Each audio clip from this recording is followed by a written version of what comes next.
Ladies and gentlemen, good day and welcome to Aditya Birla Sun Life AMC Limited Q3 and 9M FY2026 earnings conference call.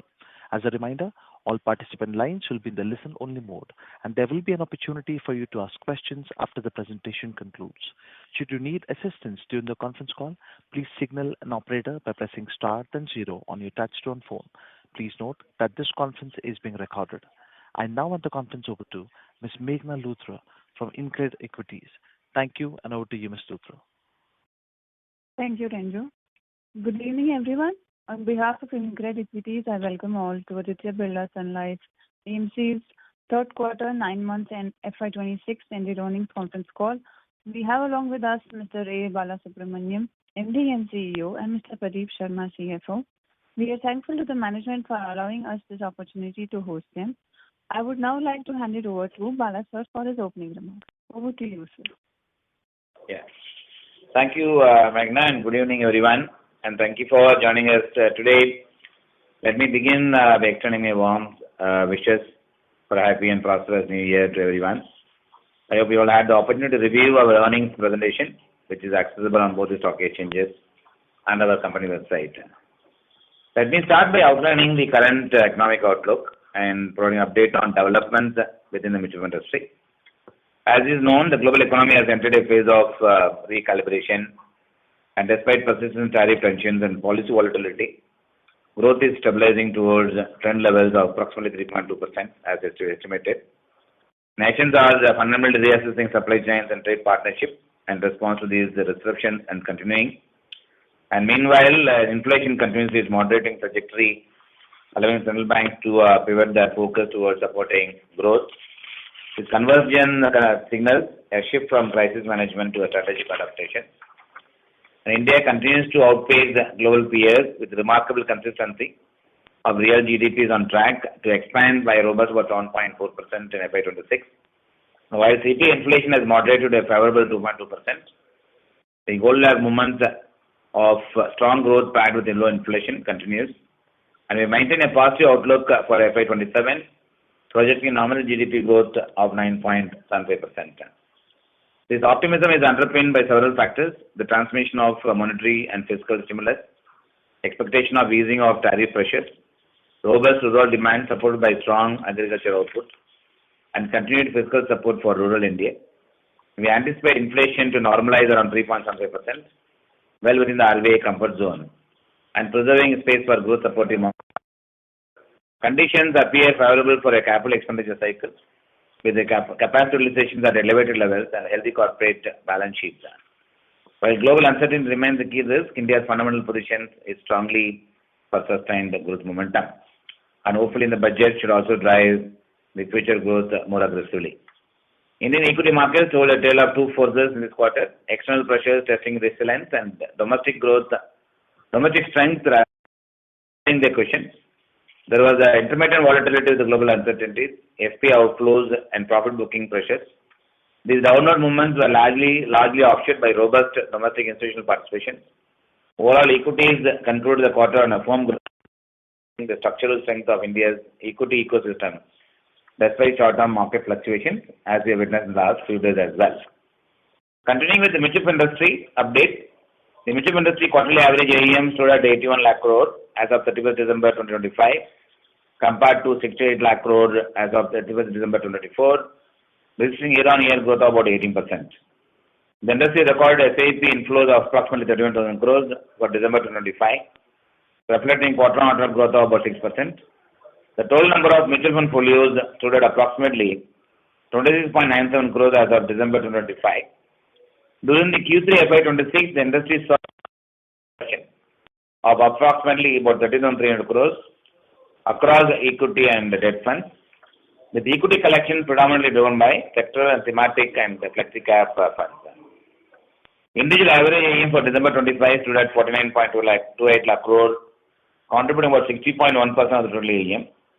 And B30 cities, an average AUM of 15.12 lakh crores, accounting for 18.4% of the total AUM, growing by 18% year-on-year. At Aditya Birla Sun Life AMC performance highlights, our overall average assets under management, including alternate assets, now stand at 4.81 lakh crore, highest ever AUM achievement, growing at 20% year on year.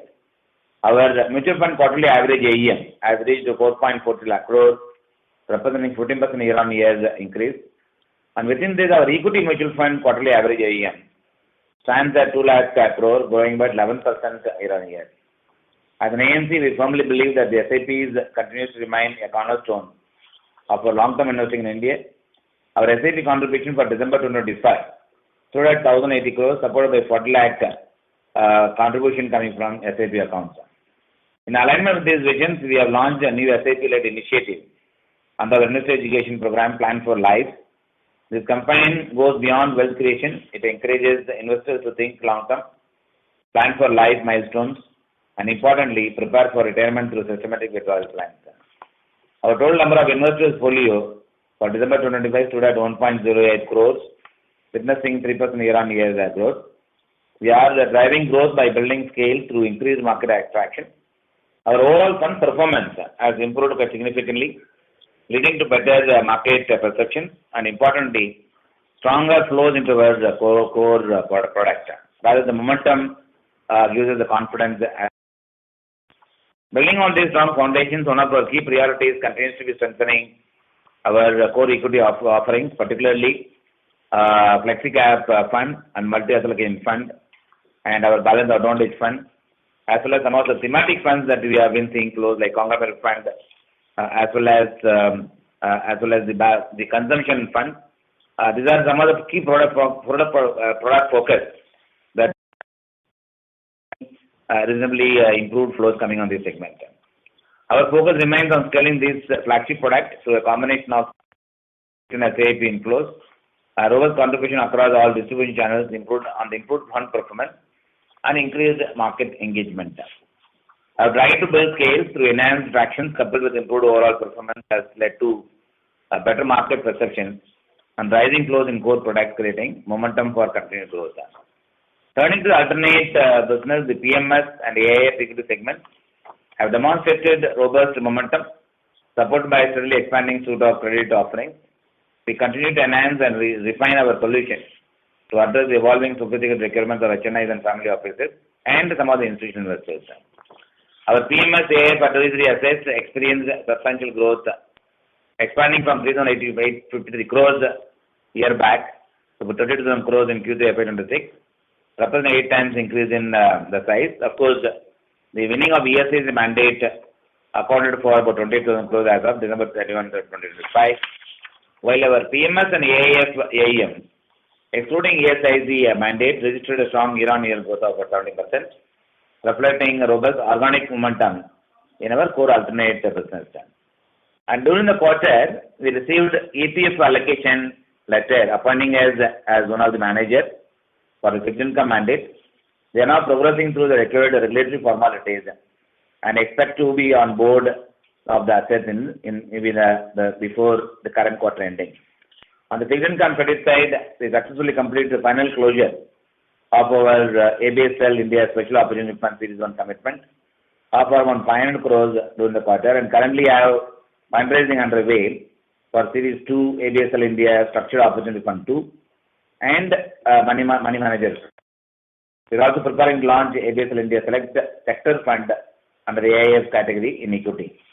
Our real estate business has built significant momentum and gained considerable traction, driven by strong investors' interest and robust deal pipeline. And during the quarter, we launched Aditya Birla Real Estate Credit Opportunity Fund Series 2, the category 2 AIF focused lending to post-approval, brownfield across Tier 1 cities. 700 crores, registering year-on-year growth of approximately about 44%.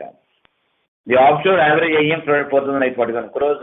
We have incorporated our newly owned subsidiary company, Aditya Birla Sun Life AMC International IFC Limited, in GIFT City to expand our GIFT City operations and are currently in the process of securing regulatory approvals, and hopefully before the quarter ending, it will be up and running. We continue to see flows through our current brand setup across our existing funds, such as India is the Engagement Fund, ABSL Flexi Cap Fund for inward remittance, and global blue chip fund for outward remittance under the LRS scheme delivers globally competitive solution to our investors. Our passive business has continued to demonstrate good momentum with the quarterly average AUM touching 30,600 crores, representing a year-on-year growth of about 28%, and customer base expanding to 15.1 lakh folios. Our ETF offerings have witnessed robust traction with the ETF quarterly average AUM growing by 40% year-on-year, significantly outperforming the industry ETF growth rate of about 24%. We are building towards a better long-term outcome by improving on tracking differences as a key focus, while also improving in tracking error. Last year, industry-wide, we witnessed good inflows in precious metals like gold and silver, and our offering in this space make an exceptional case for diversification. As of today, our passive product suite comprises of 52 distinct offerings across the fixed income, commodities, and multi-asset fund, designed to address the diverse investment needs of our investors. Moving to the financial performance, Q3 FY2026 revenue from operation stood at 478 crores, up 77% year. Q3 FY2026 profit after tax was at 358 crores, up by 19% year on year. FY2026 profit after tax stood at 270 crores, up by 20% year on year. Our 9 months revenue from operation stood at 1,387 crores, up 10% year on year. Our 9 months profit before tax stood at 1,046 crores, up by 11% year on year. And profit after tax for the 9 months stood at 788 crores, up by 12% year on year. With this, I would like to open the floor for any questions that you may have. And I'll be joined by Pradeep Sharma to answer any questions that you may have. Thank you. We will now begin the question and answer session. Anyone who wishes to ask a question may press star and one on your touch-tone telephone. If you wish to remove yourself from the question queue, you may press star and two. Participants are requested to use handsets while asking a question. Ladies and gentlemen, we'll wait for a moment while the question queue assembles. The first question comes from the line of Mohit Mangal with Centrum. Please go ahead. Yeah, am I audible? Yes, you are. Yes. Please go ahead. Yeah, thanks for the opportunity. So my first question is towards the employee benefit expenses. So even if I remove that labor code extra cost, the employee benefit expenses were higher by around 20% YOY. So what explains this increase in employee benefit expenses? Yeah, Pradeep is answering. Yeah. So Mohit, actually employee benefit expenses have gone up YOY, basically on two counts. That is, one is the additional impact of the gratuity based on the new labor code, right, which counts to around 2.82 crores. That is one. Second is on the ESOP cost. This is actually our parent company ABCL. Some ESOP was given to our select employees. So there is a cost of ESOP of around 4.66 crores for this quarter.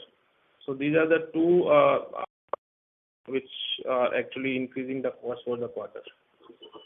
Okay, so going forward, we should expect this to be recurring, or is it one time? No, so gratuity is a one-time cost. It's not recurring. And the ESOP cost would be there for next 4 quarters, 3 more quarters on this account. And that is basically post this rolling out of ESOP option for employees in the recent board meeting. Yeah. Understood. And secondly, if you can share segment-wise deal. Yeah. So equity, our yields are around 65 basis points. And for that, it is around 24 basis points, and liquid is around 13 basis points. Understood. Yeah, and in terms of this PMS and AIF, can you give some revenue numbers for 9M and Q3? Yeah. So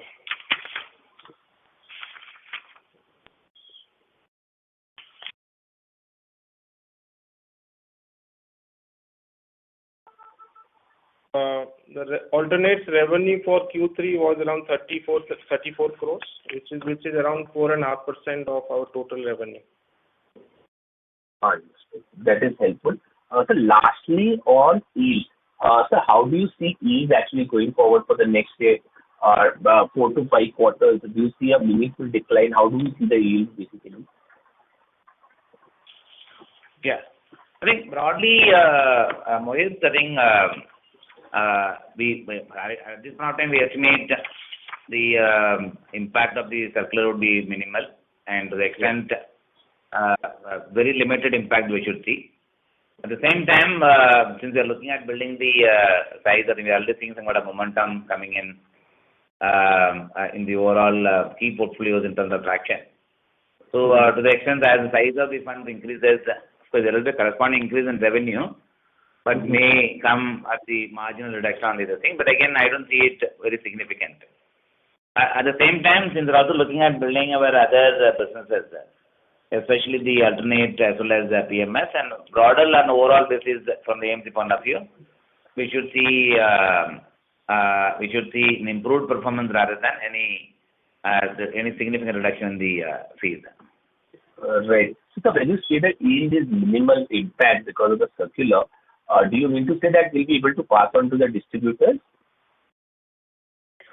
No, I think we'll see it. I think as we come closer to the implementation date, of course, we will see how best it has to be optimally utilized for the benefit of everyone, keeping in mind the investor at the center.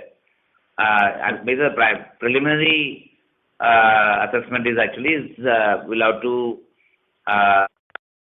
balance it out, ensure it has a minimal impact. Understood. So my last question is on SIF. So your thoughts and when will we be able to launch it? Yeah. So in the case of SIF, we have already filed applications, and the approval also is of course awaited. We thought that it will be done this month, and since we have asked for the revised structure in the portfolio, it's likely to be their approval is likely to come this month. I think hopefully in the month of February we'll launch it. By the time budget would also be out, and we'll be the first one to launch. Our first fund will be launched in the month of February. We'll also, of course, plan to launch the equity long short fund. Making applications once we are confident that we have the talent pool to manage that fund once the person comes on board. So I think should at least one fund will launch, which is a hybrid fund, which is the equity taxation, sometime in February. Understood. This is very helpful, sir. Thanks, and wish you all the best. Yeah, thanks. Thank you. A reminder to all the participants that you may press star and one to ask a question. Next question comes from the line of Prayesh Jain with Motilal Oswal Financial Services Limited. Please go ahead. Yeah, hi, good evening, sir.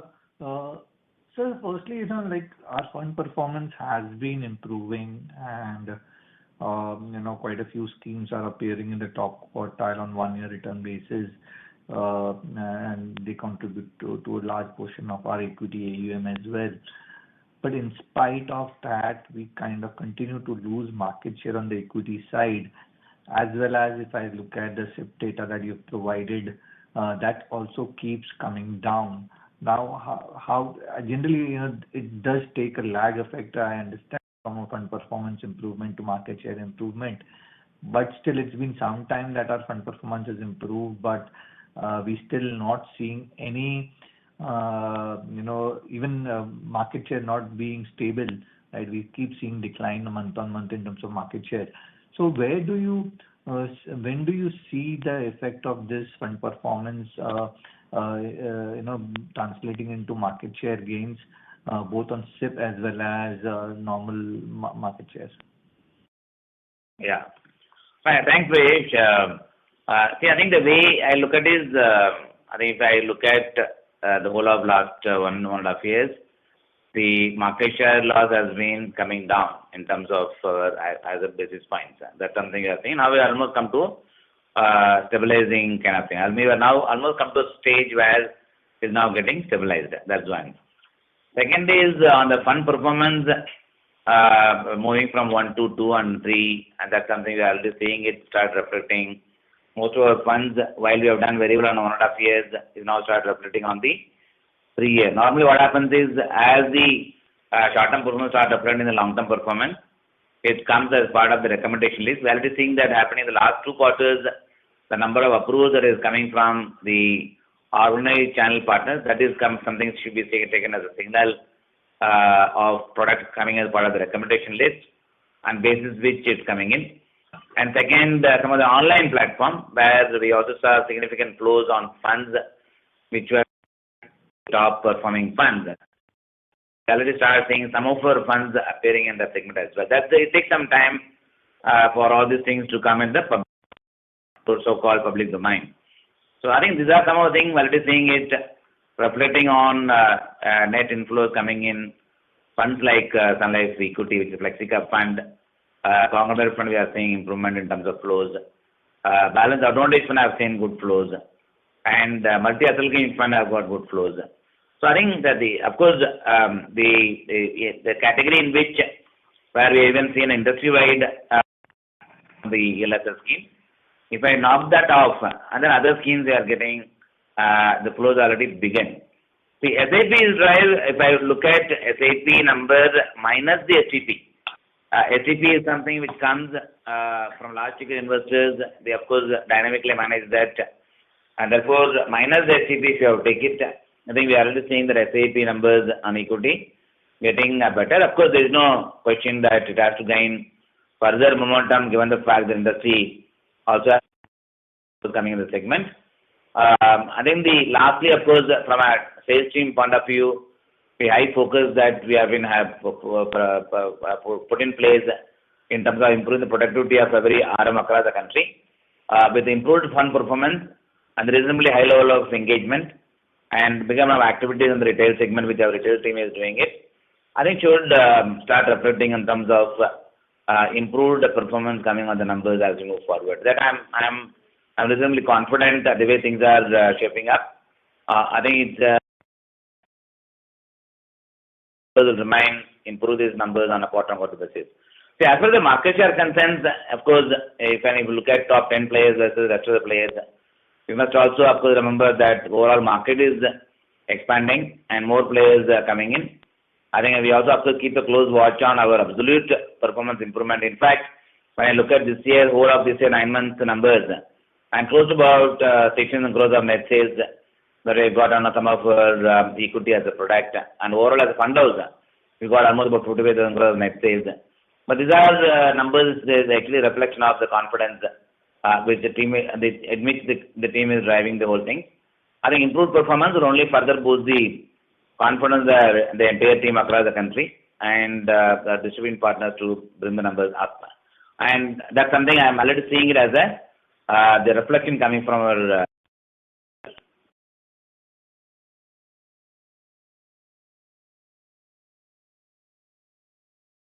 Raj, are you there? Yeah. Sorry. Yeah. So if I got your number right, you said 4,500 crores of flows in this year, in this 9 months. No.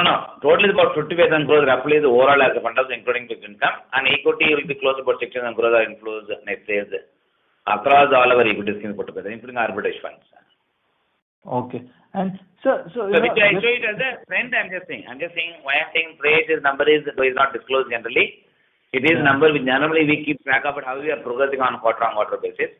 Those numbers are not generally disclosed anywhere, but I am just going by the trend that I'm saying. Like FlexiCap fund, I'm seeing some inflows. Multi-asset funds, we are seeing inflows. Maybe the rate of inflows could be lower, but I think what I see is actually the beginning of the reverse of the trend. Itself will gain momentum. Yeah. Right. Sir, anything on the distribution side where you would want to take action, given that we are, there in the top quartile performance, any commission actions that you would want to take wherein you kind of increase a bit of commissions and take some pressure on your yields and get the volume growth which can help you? Is there anything of that sort as a part of the strategy? So that's something we keep doing it, Raj, as part of our strategy, products which can generate the volume. At the same time, if one has to consider for a brief period in terms of support the sales activities, that's something we do it. Already the focus product that I'm talking about it, the team do have some kind of flexibility to push for the volume. That's something we keep doing it. I think as we start seeing, we keep in mind, even from employees' point of view, in order to motivate employees to run around the market, improve their productivity, we do incentivize them, drive with a lot of. But that's something we keep doing it. I'm sure this strategy will always ever evolving, and nothing is one time we have to do it. This anyway is a continuous process. We also run another segment-wise distribution partners, which we call the Privilege Club. Something again we keep driving it in order to help them improve their overall ranking and whatever we can do in terms of various activities that we undertake. That remains as one of our focus areas. Got it. So last question, is your flow market share coming closer to, or is it very close to your backbook market share, probably in the month of December or currently in January? How is it kind of panning out? Is it very close to your backbook market share? Yes, somewhat we can say. I think the way I see is the moment we see the rate of falling comes down, then somebody will reach the equilibrium and will start reflecting on the reverse trend. Got that, sir. All the best. Thank you so much. Yeah. Thank you. A reminder to all the participants that you may press star and one to ask a question. Next question comes on the line of Dipanjan Ghosh with Citi. Please go ahead. Hi, good evening, sir. So, a few questions from my side.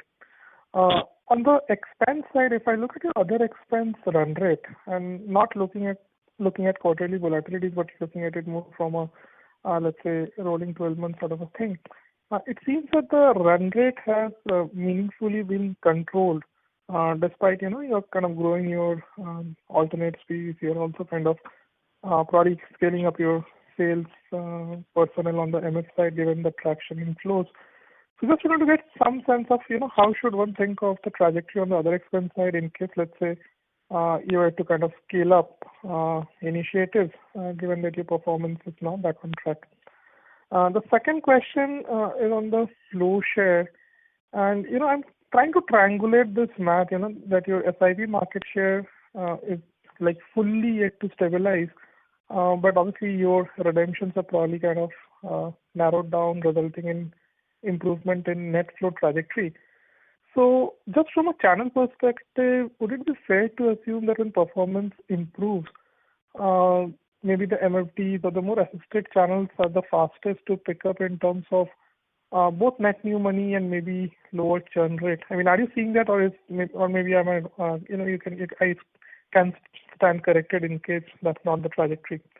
The third question is on the similar lines. I mean, you mentioned some number on the flow part in reply to the previous participant's question, but you included arbitrage also. I mean, is it possible to give some idea of the quantum excluding arbitrage? And just two data keeping questions, if you can spell out the employee number and SIP AUM number as of December 31st. On the expense part, Pradeep, you want to answer? Yeah. So Dipanjan, actually the expense in our initial 2 quarters, we had our Vantage summit and growth summits across the country, and actually for this increasing the engagement of our distributors and investors. Q3 has those activities have been low, and that is why you see that there was no increase on quarter-on-quarter basis. In fact, it is flat. But if you see on to-date basis, I think that average would continue to be in coming quarters. So these all activities of our field engagement with our distributors and investors will keep on happening. However, there would be some quarter-on-quarter fluctuation when some few quarters will have those events, few quarters may not have. But I think the right way to look at is the to-date average.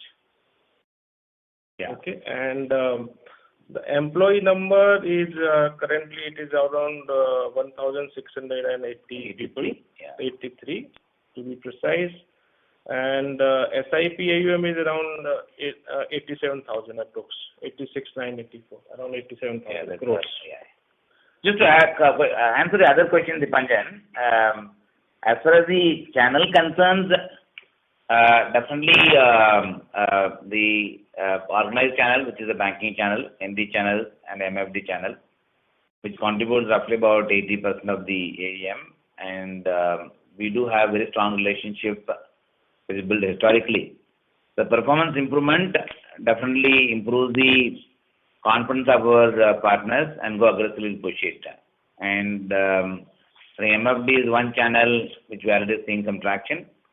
Organized channels, of course, goes by the recommendation of the product, which I mentioned earlier. Some of the organized channel which sells, say, 3-4 products of each of the category, we are already seeing is coming as part of the recommendation list.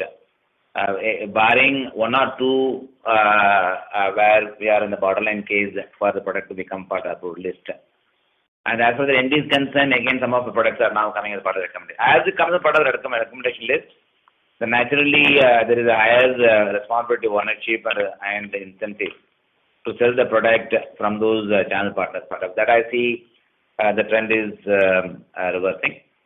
As for the online, which is the digital platform concerns, while we do have a presence with each of these partners, which built over a period of time, the strong partner for all of them. Given the fact they go by criteria they apply in selection of the funds, and some of our funds again coming as part of their the recommendation list, and therefore build a strategy around it. How do we get higher volume? We have seen this kind of volume coming in a few quarters back on some of the funds. Based on their understanding and evolving situation, that's something we'll push. I think largely, if I look at it, it'll be a mix of all the channels, because we can't say this one channel. We as a fund house have got separate responsibility for each of the channel partners with the people around it, and therefore that. With respect to the flows, I just give you a broader trend in terms of, though we don't give the individual fund-wise or category-wise flows, but as overall equity category, I just give the number. And then broadly, we can take it about 60 to 60-40 kind of ratio, 60 for advertising, 40 for other funds. So we don't give the individual numbers, but broadly that's the kind of mota you can take as a breakup. Got it. So just to clarify, this was for 3Q or 9M, this data that you mentioned? The last data point on close? Yeah, 9 months, yeah, correct. Correct. For the full year, 9 months, yeah, correct. And sir, if I can just squeeze in one small question, and thanks for the answers to the previous questions. Your performance is improving after some time, right? And what we've seen, over the last few years, for some of your peers where we saw a turnaround in performance, while AUM market share picks up, it never really recovers to the previous peaks, and maybe that's a function of market fragmentation, or maybe changing industry dynamics and also distribution, and difficult to kind of pinpoint.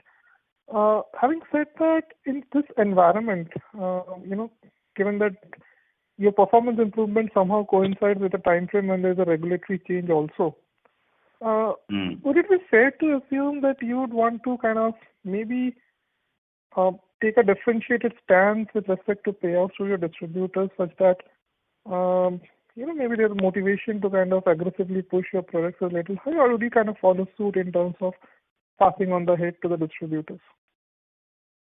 No. As far as this growing the business concerns, that commitment, because if you have to grow a little faster, you have to apply multiple strategies, which includes temporary incentive that need to be provided for pushing the sales. Normally we do that on a select basis. It is nothing new to us. At the end of the day, we should also, of course, have a profitability target that we generally keep. We have to do the fine balance between profitability versus overall growth in AUM versus the revenue. That's something we keep doing it. I cannot say this will not do that. I think in our industry is so dynamic, so it's very difficult to take a single stand and basically push it. Now that performance improvement is coming, performance pull comes, recognition comes, if the volume starts coming in, Therefore, we have to give a little bit of higher push.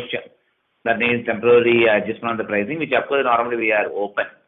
But again, we tried, of course, to do the balancing between growing the size and maintaining the overall profitability expectation. That's something we'll continue to keep. Got it. Thank you, sir. All the best. Yeah. Thank you. A reminder to all the participants that you may press star and one to ask a question. Next question comes from the line of Abhijit Sakhare with Kotak Securities. Please go ahead. Yeah, hi. Good evening, everyone.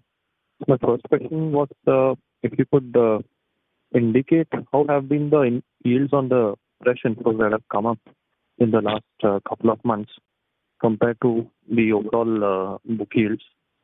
And the context is just to kind of check this, with reference to your earlier comment that the idea will be to keep the yields intact, right? I mean, not just because of the telescopic decline, but also the new regulations that will set in from next year onwards. Yeah, on the incremental price, more or less the same. There's nothing which is different. We are not done any force per se in this quarter. Therefore, more or less the yield remains the same as what Pradeep mentioned earlier. The intent of maintaining overall yield I was just mentioning, given the fact, of course, the regulatory framework might have marginal impact, but broadly the intention is to keep the trend on the margins more or less the same. So that's the attempt we will make through a mix of product, through a mix of momentum that we are bringing in certain high margin asset classes. Got it, sir. And how should we think about the expense growth for next couple of years?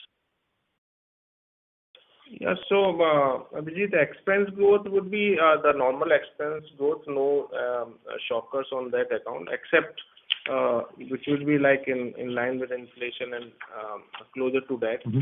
Except we may see impact of the new scheme, ESOP scheme, which we have rolled out in the month of January. Yeah. So next few quarters we will have impact on the manpower cost on account of this new ESOP scheme. Yeah. And the base for this is the third quarter, right, sir? Sorry to interrupt. Sorry. So otherwise, other expenses would be in line with the normal inflationary, except in employee costs on account of ESOP cost. And that's already kind of showing up in the third quarter employee cost, right? The impact of ESOP. Third quarter is not completely showing because the new ESOP scheme of ABSL AMC has been rolled out in January. Third quarter actually is having the impact of the parent company ESOPs given to select employees. Yeah. Mm-hmm. Okay. And ESOP to will be quantify spread that? over 3 years. Mm-hmm. ESOP will be spread over 3 years, which will have to make a provision. Yeah. Okay. And so last question, I missed the data on equity flows that you mentioned the previous question with respect to the 9-month flows. Sir, if you could please repeat that. I said overall the flows have been improving in the equity, and broadly I said as a fund house close to about 50,000 crores of inflows, which includes fixed income, equity and arbitrage. And within the equity, I mentioned close to about 6,000 crores of kind of inflows, rough cut number. That's what I just mentioned. And within that, the focus product that we are pushing, which is the FlexiCap fund, multi-asset gain fund. In fact, we are also start getting flows on the small and mid cap fund, but though may not be the same order as what the industry is getting it. But these are some of the trend reversals I am seeing on at least about 7 or 8 product in terms of flows improvement. Got it, sir. Very useful. Thank you so much. Thank you. Ladies and gentlemen, as there are no further questions, we have come to the end of question and answer session. I would now like to hand the conference over to the management for closing comments. Yeah. Thank you, and thank you everyone for joining. And with this, we conclude our Q3 FY26 earnings call. If you have any query, you can of course either call or write back to Pradeep Sharma and Shivani Manga. Yeah. Thank you. Thank you. On behalf of Aditya Birla Sun Life AMC Limited, that concludes this conference. Thank you for joining us. You may now disconnect your lines.